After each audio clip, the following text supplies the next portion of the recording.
ട്യൂഷൻ്റെ വഴിയായി. എന്തോ പറയാനാന്ന് പറഞ്ഞു. വല്ല ഹോംവർക്കും വല്ലതും തന്നു. കാണത്തില്ല. അയ്യോ, ട്യൂഷനെത്തി. ആരും ഇല്ലല്ലോ. എന്തോ പറയാനാണ്. ഹോംവർക്ക് ചെയ്തായിരുന്നു. ആരും ഇല്ലല്ലോ. അമ്മമാര് വരുന്നതിനൊന്നും ഇവിടെ ഇരിക്കണം. അതൊക്കെ ബാഗൊക്കെ ഇവിടെ ഇരിക്കുന്നു.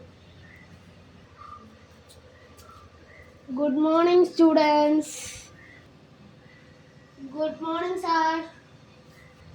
Good morning. ഒരാളും കൂടെ ഉണ്ടായിരുന്നല്ലോ. അവനെന്തേ? അവനങ്ങോട്ട് പോയായിരുന്നു സാറേ. ഇപ്പൊ വരാമെന്നും പറഞ്ഞ് അങ്ങോട്ട് പോയി. എന്നാ നീ പോയി നോക്കിട്ടോ. ഓക്കെ, ഞാൻ പോട്ടെ.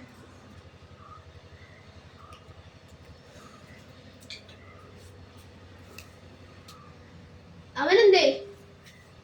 സാറ് അതുകൊണ്ട് അവൻ വരുന്നു. അയ്യോ സാറ്. Good morning sir. നീ എവിടാ? എന്താ ഇത്ര താമസിച്ചേ? സാറിനെ കാണാത്തോണ്ട് വെളിയിലോട്ടൊന്ന് പോയതാ സാറേ. എന്നാ കേറി അവിടെ ഇരി.